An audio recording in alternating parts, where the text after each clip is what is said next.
নমস্কার প্রিয় শ্রোতা বন্ধুরা, রাধাকৃষ্ণ বিদ পিয়ালি চ্যানেলে আমি পিয়ালি আছি। আজকে আপনারা শুনছেন মহাশিব পুরাণ। প্রিয় শ্রোতা বন্ধুরা, শিব পুরাণ যেখানে আপনারা শুনবেন মহাদেবের অলৌকিক লীলা তথা মহাদেবের পুজো করার বিধিবদ্ধ বিধান যে সুন্দরভাবে বর্ণিত আছে।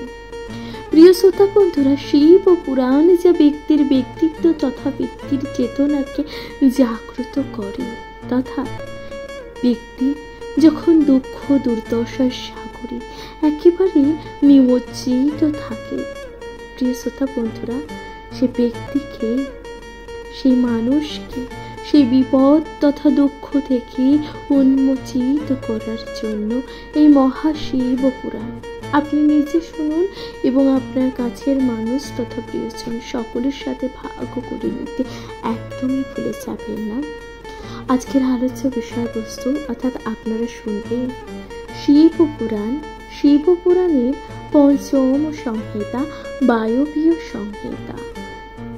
বায়বীয় সংহিতার আপনারা শুনছেন উত্তরভাগ। উত্তরভাগে 22তম অধ্যায়, যেখানে বলা হচ্ছে যে নৈমিত্তিক ও বিধি কথন। তাহলে শুনতে থাকুন শিব মহাপুরাণ। উপমন্যু বললেন, এখন শিবাশ্রম শিব শাস্ত্র পদ্ধতি অনুযায়ী নিত্য নৈমিত্তিক নিয়ম কানুন বলছি। হে কৃষ্ণ আপনি তা শুনুন। ভগবানকে বলছে, হে কৃষ্ণ আপনি তা শুনুন। প্রত্যেক মাসের 2 পক্ষের অষ্টমীতে ও চতুর্থীতে অয়নে ও বিষয়ে অর্থাৎ তুলা রাশি ও মেঘ রাশিতে বিশেষত গ্রহণের সময় নিজের ক্ষমতা অনুযায়ী পুজো করবে। মাসে মাসে উপবাসী হয়ে নিয়ম মেনে পঞ্চগব্যকে সংস্কৃত করে তার দ্বারা শিবকে স্নান করাবে। অবশিষ্ট অংশ পূজাকারী নিচে গ্রহণ করবে। পঞ্চগব্য পান করলে ব্রহ্মহত্যার মতন চরম পাপ থেকে মুক্তি পাওয়া যায়। অর্থাৎ মহাদেবকে জলাভিষেক করে অর্থাৎ পঞ্চগব্য দিয়ে স্নান করানোর পর সে পঞ্চগব্য পান করলে ব্রহ্মহত্যার মতন সেই যে চরম পাপ থেকে মুক্তি পাওয়া যায়। পূর্ণিমাতে পুংসা ও নক্ষত্রযুক্ত পৌষ মাসে বিভু শিবের নিরাজন করবে। মঘা নক্ষত্রযুক্ত মাসে মাঘ মাসে ঘি ও কম্বল প্রদান করবে। উত্তর ফাল্গুনী নক্ষত্রযুক্ত ফাল্গুন মাসে মহোৎসব করবে। চিত্রা নক্ষত্রযুক্ত চৈত্র মাসে দোল উৎসব করবে। বিশাখা নক্ষত্রযুক্ত বৈশাখ মাসে দেবদেবের পুষ্পময় সুন্দর মন্দির নির্মাণ করবে। মূলা নক্ষত্র যুক্ত জ্যৈষ্ঠ মাসে শীতল জলযুক্ত কলস দান করবে। উত্তরাষাঢ় নক্ষত্র যুক্ত আষাঢ় মাসে পবিত্র রোহণ করবে। শ্রাবণ নক্ষত্র যুক্ত ও ধনিষ্ঠা নক্ষত্র যুক্ত শ্রাবণ মাসে প্রাকৃত ও অন্ন মণ্ডলে করবে।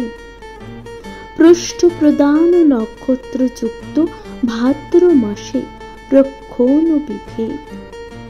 পূর্বাষাঢ় নক্ষত্র যুক্ত দিনে জলক্রিয়া দরকার। অশ্বিনী নক্ষত্র যুক্ত অশ্বিন মাসে অর্থাৎ আশ্বিন মাসে পায়েস ও নবান্ন দেবদেবকে প্রদান করা বিধেয়। শরভিষা নক্ষত্রযুক্ত তিনি সেই পায়েস দিয়ে অগ্নিকার্য করবেন। কৃত্তিকা নক্ষত্রযুক্ত অর্থাৎ কার্তিক মাসে সহস্রদীপ দান অবশ্যই কর্তব্য।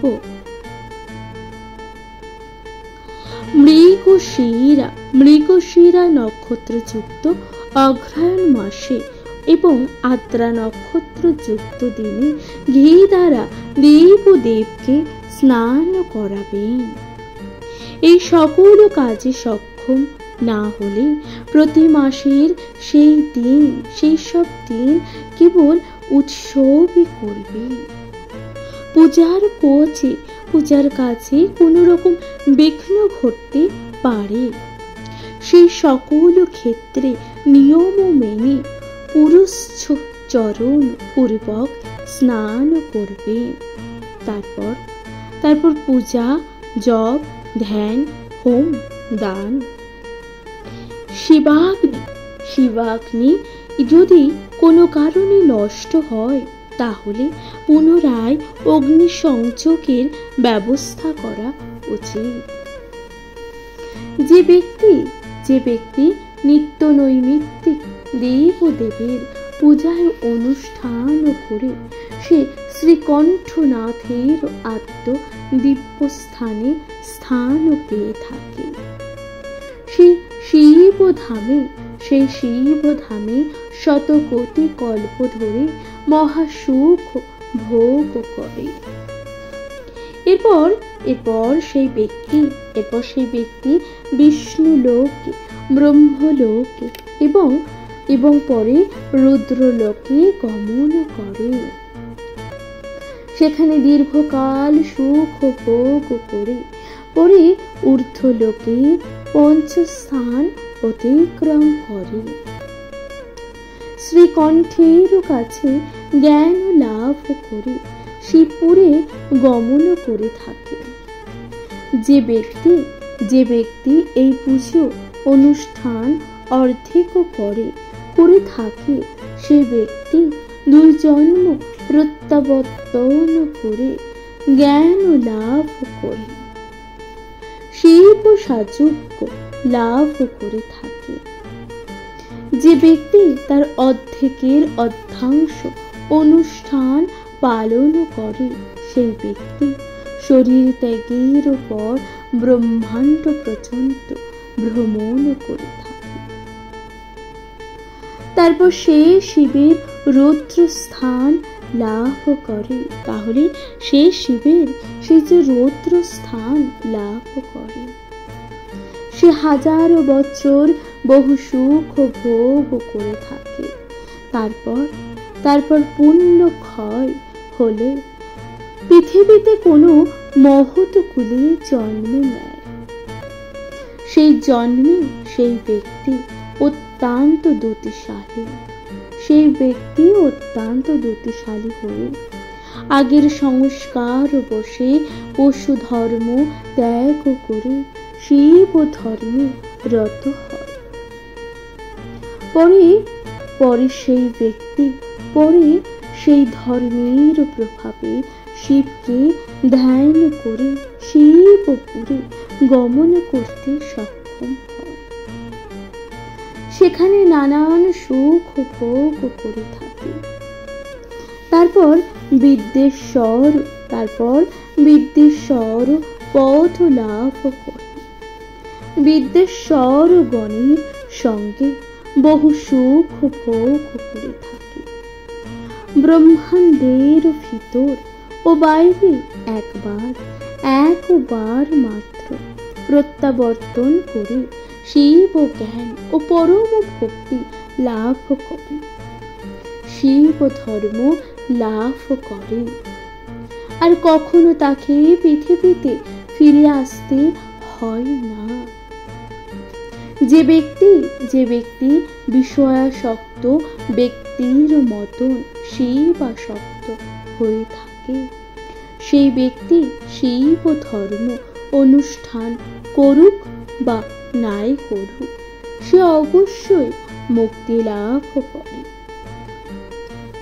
প্রিয় শ্রোতা বন্ধুরা, তাহলে এখানেই সমাপ্ত হলো 22তম অধ্যায়, যেখানে আপনারা শুনলেন নৈমিত্তিক বিধি কথন। প্রিয় শ্রোতা বন্ধুরা, শিব মহাপুরাণ আপনাদের কেমন লাগছে অবশ্যই আপনাদের গুরুত্বপূর্ণ মতামত জানাতে ভুলে যাবেন না। চ্যানেলে প্রথমবার হয়ে থাকলে অবশ্যই পাশে থাকবেন। নিজের কাছের মানুষ, প্রিয়জন সকলের সাথে ভাগ করে নিতে ভুলে যাবেন না। শিব মহাপুরাণ এর পরবর্তী অধ্যায় আপনারা শুনবেন 23তম অধ্যায়, যেখানে বলা হচ্ছে যে বিশেষ পূজা বিধির কথন। তাহলে শুনতে থাকুন শিব মহাপুরাণ।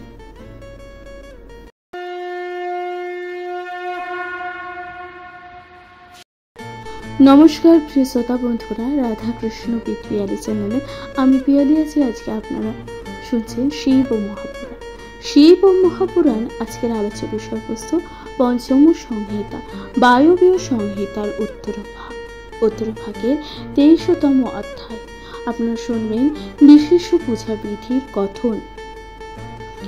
উপমন্যু বললেন যে অনুষ্ঠানে ইহলোকের ফল হয় এবং যে অনুষ্ঠানে পরলোকের ফল হয়, সেই রকম কর্ম কার্য আছে। ঐহিক ও পারত্রিক উভয় ফলই লাভ করা যায় এমন কার্য আছে। সেই কার্য হলো 5 প্রকার: ক্রিয়া আম, ক্রিয়া মাম এবং তপময়, জপময়, ধ্যানময় এবং সর্বময়। ক্রিয়াময় হোম, দান, অর্চনা ক্রমে ভিন্ন প্রকার। এই সকল কার্যে শক্তিমান ব্যক্তিরাই সকল হয়ে থাকে। পরমাত্মা মহেশের আজ্ঞাকে শক্তি বলা হয়। অতএব শিব শাসন সম্পূর্ণ হয়ে সকল কাম্য কাজ করা উচিত। যেমন শিব ও মহেশের আলাদা নয়, সেই রকম শৈব ও মহেশ্বর গণের মধ্যে কোনো ভেদ নেই। তবে শিব ভক্তের মধ্যে যারা জ্ঞান যজ্ঞরত তারা শৈব বলে প্রসিদ্ধ। যারা কর্মযজ্ঞরত তারা মহেশ্বর বলে প্রসিদ্ধ। অতএব শৈবগণের অভ্যন্তরীণ কার্য করাই বিধি, আর মহেশ্বরগণের বাহ্যিক কার্য করাই কর্তব্য, এটি বিধি। বক্ষমান এই উভয় কর্মের প্রয়োগ তত বিভিন্ন নয়। শিব পুরাণ জন্য বা শিব পুজোর জন্য 1 হাত বা 2 হাত পরিমিত মণ্ডল রচনা করবে। সেই মণ্ডলে যথাসম্ভব রত্ন ও হোম চূর্ণ দ্বারা পঞ্চাবরণ সংযুক্ত সুন্দর কর্ণিকা বিভূষিত নানান রকম সুন্দরভাবে অষ্টদল পদ্ম তৈরি করবে। সেই পদ্মের দলগুলিতে সিদ্ধি কল্পনা করবে। পূর্বাদি অষ্টদলে যথাক্রমে বামাদি অষ্টশক্তি কল্পনা করবে। কর্ণিকাতে বৈরাগ্য, বীজেতে নবশক্তি, কন্দে শিবাত্মক ধর্ম, নালে শিবাত্মক জ্ঞান, কর্ণী কপোহরি, বার্ণেহ, সৌর ও নক্ষত্র, চন্দ্র নক্ষত্র মন্ডল ও তার উপরে শিব তত্ত্ব, বিদ্যা তত্ত্ব, আত্মতত্ত্ব, এই 3 তত্ত্ব কল্পনা করবে। সকল আসনের ওপর পার্বতীর সঙ্গে মুখোপবিষ্ট বিচিত্র কুসুমা লঙ্কৃত শুদ্ধ স্ফটিকের শঙ্কাঙ্ক সর্বলক্ষণ সম্পূর্ণ সর্বাভরণ ভূষিত দিব্যগন্ধ নুলেপন ওঙ্কার রূপী কমলায় সদাশিবকে ধ্যান করবে। তার জটা মুকুট ভূষণ ব্যাঘ্র চর্ম বসন করতল ও পদতল রক্তপদ্মের মতো সুন্দর ও কোমল। বদন অত্যন্ত বদন মণ্ডল অতি সুন্দর মৃদু হাসি নিয়ত বিরাজমান। তার 5 বক্ত ও 10 ভুজ, প্রথম পূর্ব মুখ, বলার্ঘ সদৃশ্য কান্তি, সুন্দর সুন্দর বালন্ত ভূষণ ও 3 নয়ন কমলে সুশোভিত। দ্বিতীয় হলো দক্ষিণ বদন কি নীল মেঘের মতন মনোহর, নীল মেঘের মতন মনোহর। ভ্রুকটি কুটিল দষ্টাঙ্ক করালো দুধর্ষ এবং ঘূর্ণায়মান রক্তবর্ণ। 3 নয়ন অধর পল্লবী বিভূষিত। তৃতীয় উত্তর বদনী সতীব সুন্দর নীল চূর্ণ কুন্তল বিভূষিত বিশাল বিলাসকর 3 নয়ন। চতুর্থ ও পঞ্চমী মুখমণ্ডল পূর্বচন্দ্রের মতন সুন্দর মনোহর। 3 নয়ন উজ্জ্বল চন্দ্র রেখা শেখরে। মৃদু হাসিতে সেই মুখ অতিশয় মনোহর। পঞ্চম বদন কমল স্ফটিকের মতো সুন্দর ও কান্তিমান। তার দক্ষিণে 5 হাতে শূল, পুরুষ বজ্র, খড়গ ও অনল শোভা পাচ্ছে। তার বাম 5 হাতে সর্প, নারাজ ঘণ্টা, পাশ, অঙ্কুশ শোভা পাচ্ছে। নিবৃত্তি কলার দ্বারা তার 2 জানুবদ্ধ। প্রতিষ্ঠা কলার দ্বারা নাভিবদ্ধ, নাভি পর্যন্ত বদ্ধ। বিদ্যার দ্বারা কণ্ঠবদ্ধ, শান্তার দ্বারা ললাটবদ্ধ, শান্তাতীতা দ্বারা তার ললাটের উপরিভাগ বদ্ধ। এরপর সেই মূর্তিমান পরমেশ্বরকে পরমা শক্তির সঙ্গে মূল মন্ত্র দ্বারা অর্ঘ্য পর্যন্ত দান করে পুজো করবে। সেই কল্পিত মূর্তিতে পরমেশ্বরকে আহ্বান করে পঞ্চপ্রকরণ দ্বারা পুজো করবে।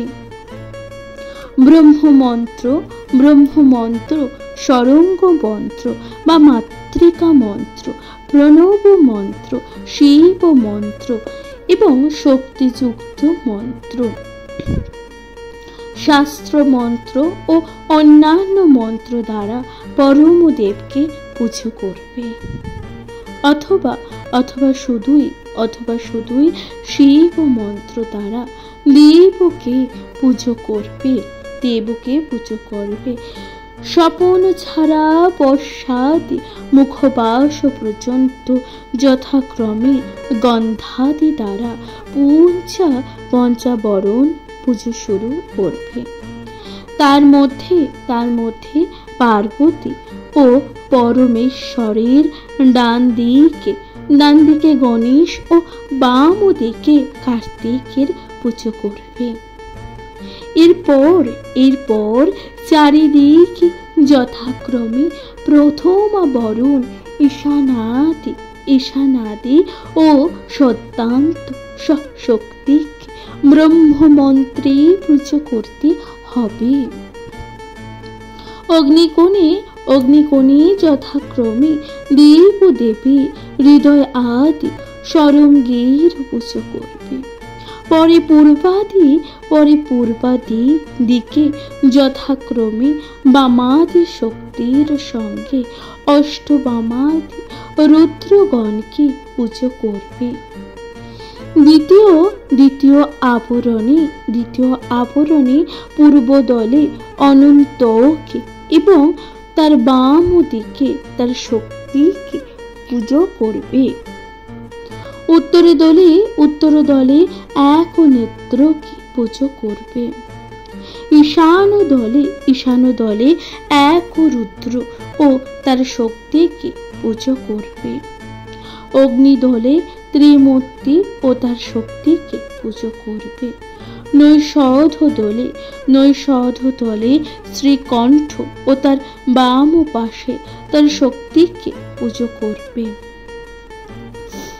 বায়ুদলে শ্রীখণ্ডিতশ্বরকে পুজো করবে। দ্বিতীয় আবরণ পুজোর চারিদিকে চক্রবর্তীগণকে পুজো করা কর্তব্য। দ্বিতীয় আবরণে পূজার শক্তির সঙ্গে অষ্টমূর্তির পুজো করবে। এই অষ্টমূর্তির পূজা পূর্ব দিক থেকে 8 দিকে হবে। এই অষ্টমূর্তি হলেন ভব, সর্ব, ঈশান, রুদ্র, পশুপতি, উগ্র, ভীম ও মহাদেব। এরপর এদের আবার মহাদেবের একাদশ মূর্তির শক্তির সঙ্গে পুজো করতে হবে। মহাদেবের ওই একাদশ মূর্তি হলো মহাদেব, শিব, রুদ্র, শঙ্কর, নীলমোহিত, ঈশান, বিজয়, ভীম, দেবদেব, ভবদ্দত্ত ও কপালেশ। ওই একাদশ মূর্তির মধ্যে প্রথমত অজ্ঞাত দিক সমূহের পুজো করবে। পূর্বপত্রে দেবদেবকে, ঈশান কোণে ভবদ্দকে ও অগ্নিকোণে কাপিলশকে পুজো করবে। তৃতীয় আবরণের মধ্যে আগে বৃষেন্দ্রকে, তার ডান দিকে নন্দীকে, উত্তর দিকে মহাকালকে পুজো করবে। অগ্নি দলে শান্তাকে ও দক্ষিণ দলে মাতৃগণকে, নৈষধ দলে গজাননকে ও পশ্চিম দলে কার্তিকেয়কে, বায়ুদলে জ্যেষ্ঠকে পুজো করবে।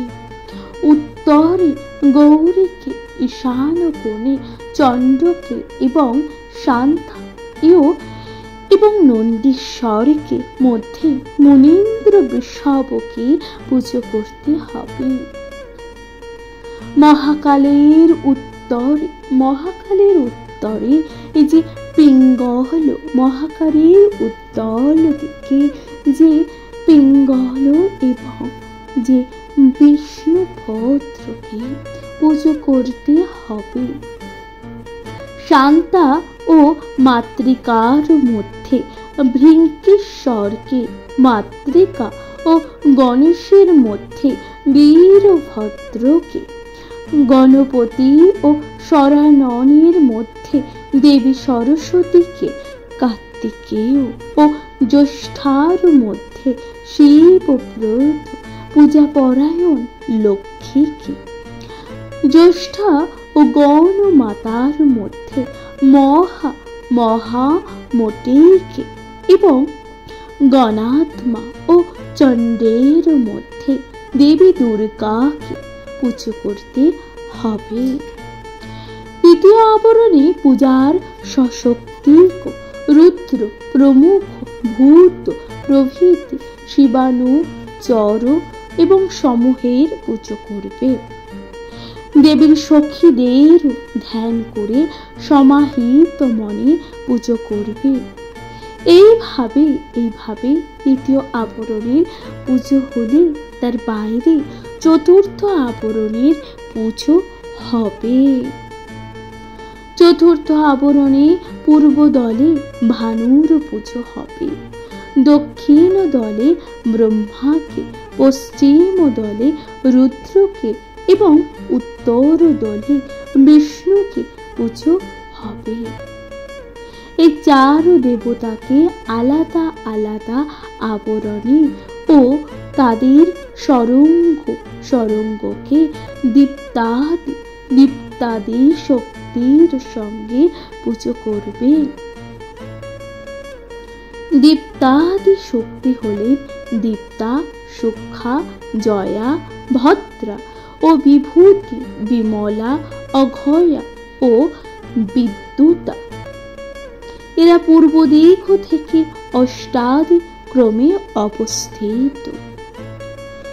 দ্বিতীয় আবরণে পূজার পূর্বাদি উত্তরান্ত দিক চতুষ্টয়ের পূর্বোক্ত মূর্তি চতুষ্টয়ের পূজা করবে এবং শক্তির পূজা যথাযথভাবে করবে। আদিত্য, ভাস্কর, ভানু, রবি, অর্ক, ব্রহ্মা, রুদ্র ও বিষ্ণু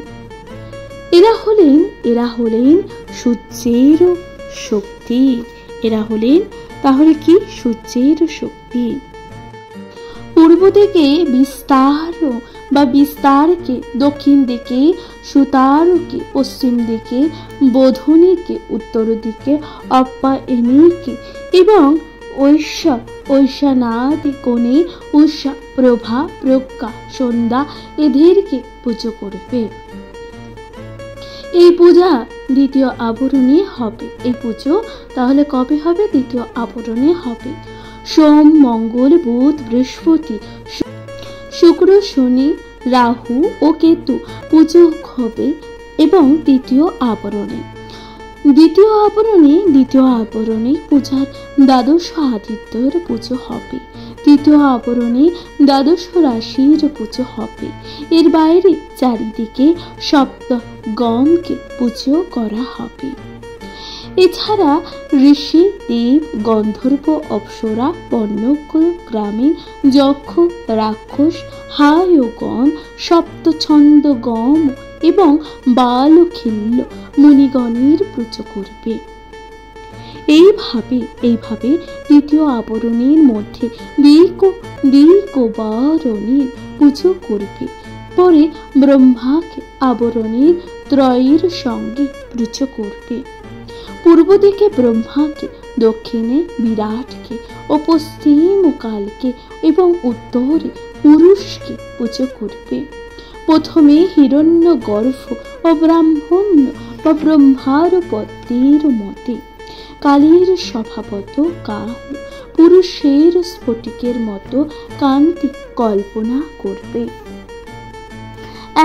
এক জনের যথাক্রমে সত্য, তম, রজ, ত্রিগুণ অবলম্বনী বলে জানবে। এদের প্রথম আবরণে পুজো করতে হবে। দ্বিতীয় আবরণের মধ্যে পূর্ব দিক থেকে যথাক্রমে সনত কুমার, সনক, সনন্ত ও সনাতনকে পুজো করা হবে। তৃতীয় আবরণের মধ্যে দক্ষ থেকে ত্রুট পর্যন্ত অষ্ট প্রজাপতি পূর্ব দিক থেকে ক্রমান্বয়ে পূজা হবে।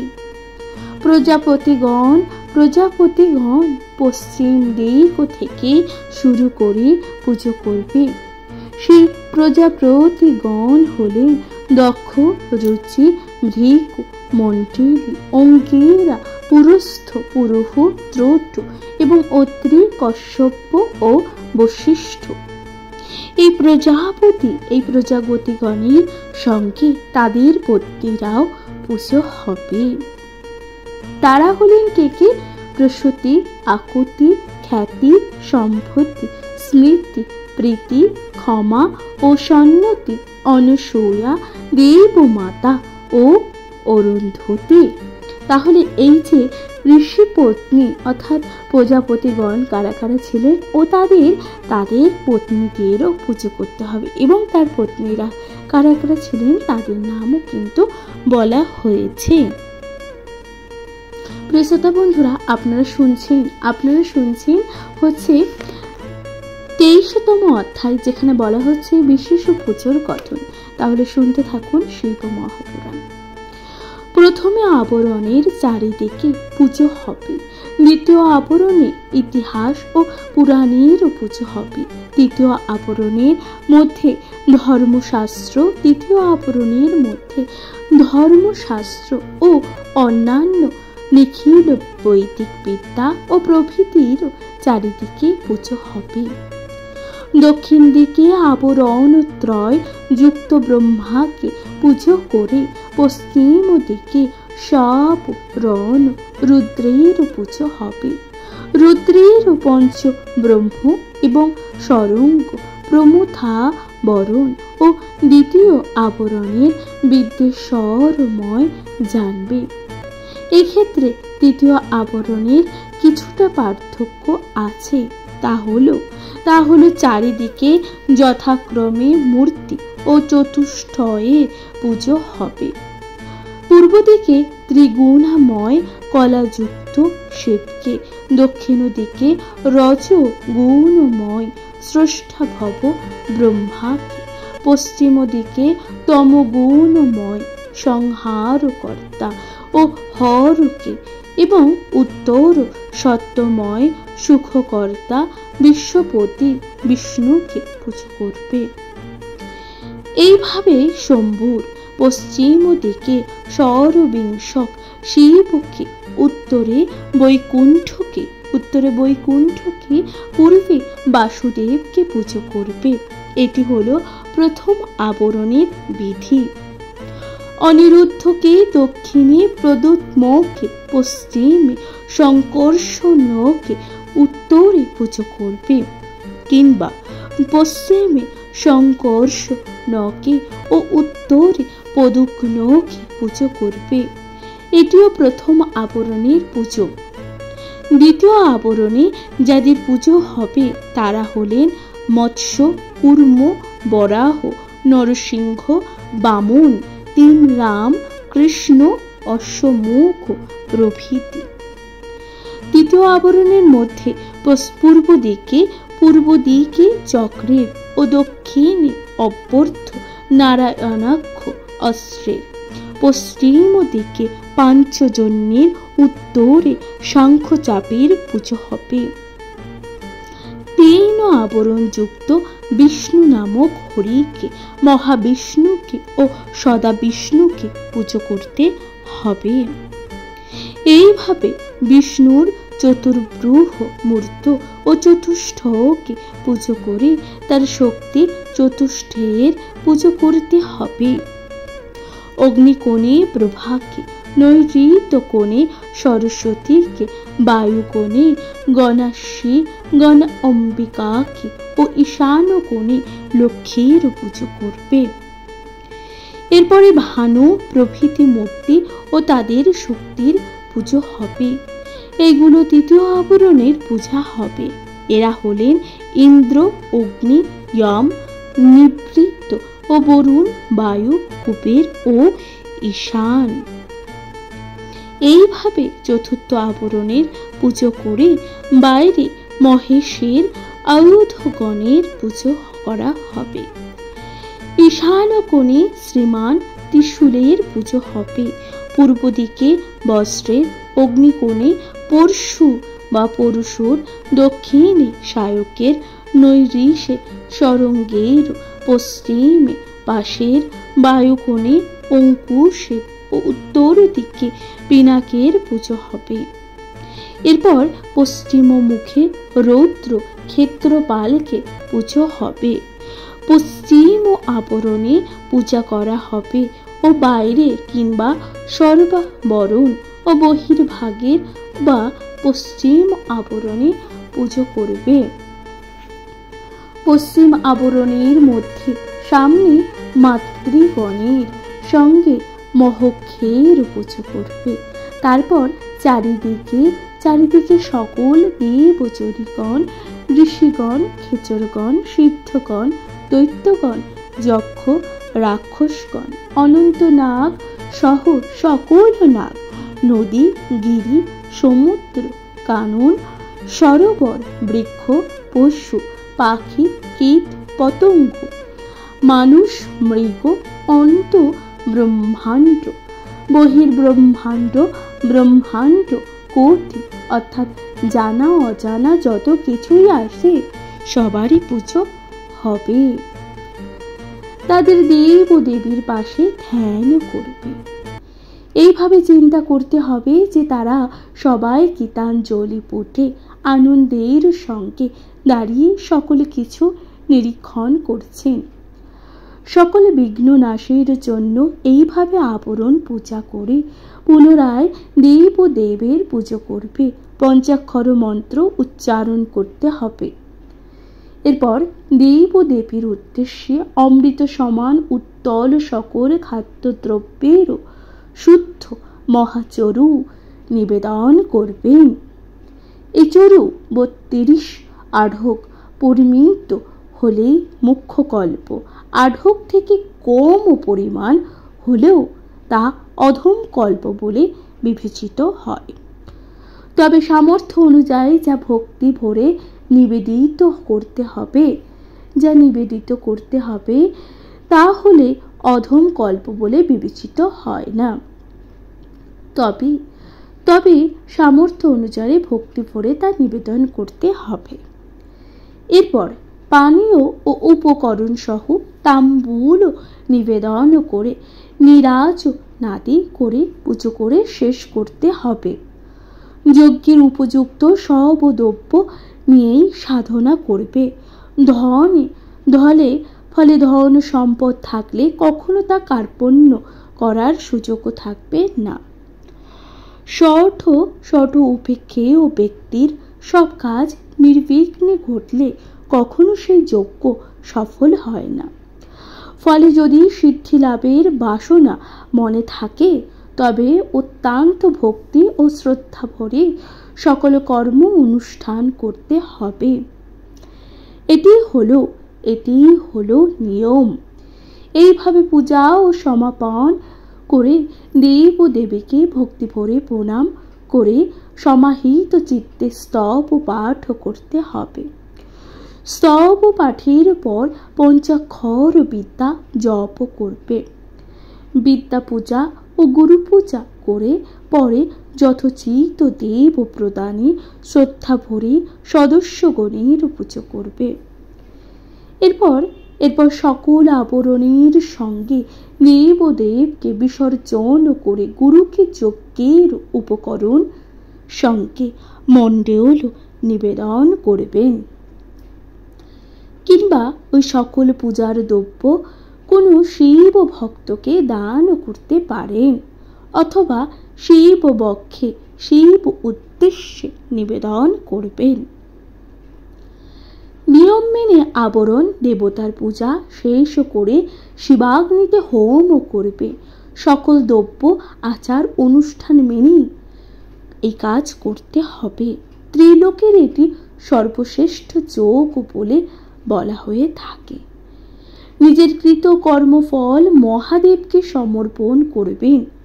মারি ও দুর্ভিক্ষ প্রভৃতি বড় কোনো বিপদের ক্ষেত্রে যজ্ঞ দ্বারা সকল শান্তি প্রার্থনা করবেন। প্রিয় শ্রোতা বন্ধুরা, তাহলে এখানেই সমাপ্ত হলো 23তম অধ্যায়। আপনারা শুনলেন বিশেষ পুজো বিধির কথন। শিব মহাপুরাণ আপনাদের কেমন লাগলো অবশ্যই আপনাদের মূল্যবান মতামত দিয়ে জানাতে ভুলে যাবেন না। তাহলে আজকের মতো জানাচ্ছি এখানে বিদায়। সকলে ভালো থাকবেন, সুস্থ থাকবেন, তথা শিব মহাপুরাণ অবশ্যই শুনতে থাকবেন। নিজের কাছের মানুষ, প্রিয়জন সকলের সাথে ভাগ করে নিতে ভুলে যাবেন না শিব মহাপুরাণ। তাহলে আজকের মতো জানাচ্ছি বিদায়। ভালো থাকবেন, সুস্থ থাকবেন, কমেন্টে লিখতে ভুলে যাবেন না। হর হর মহাদেব।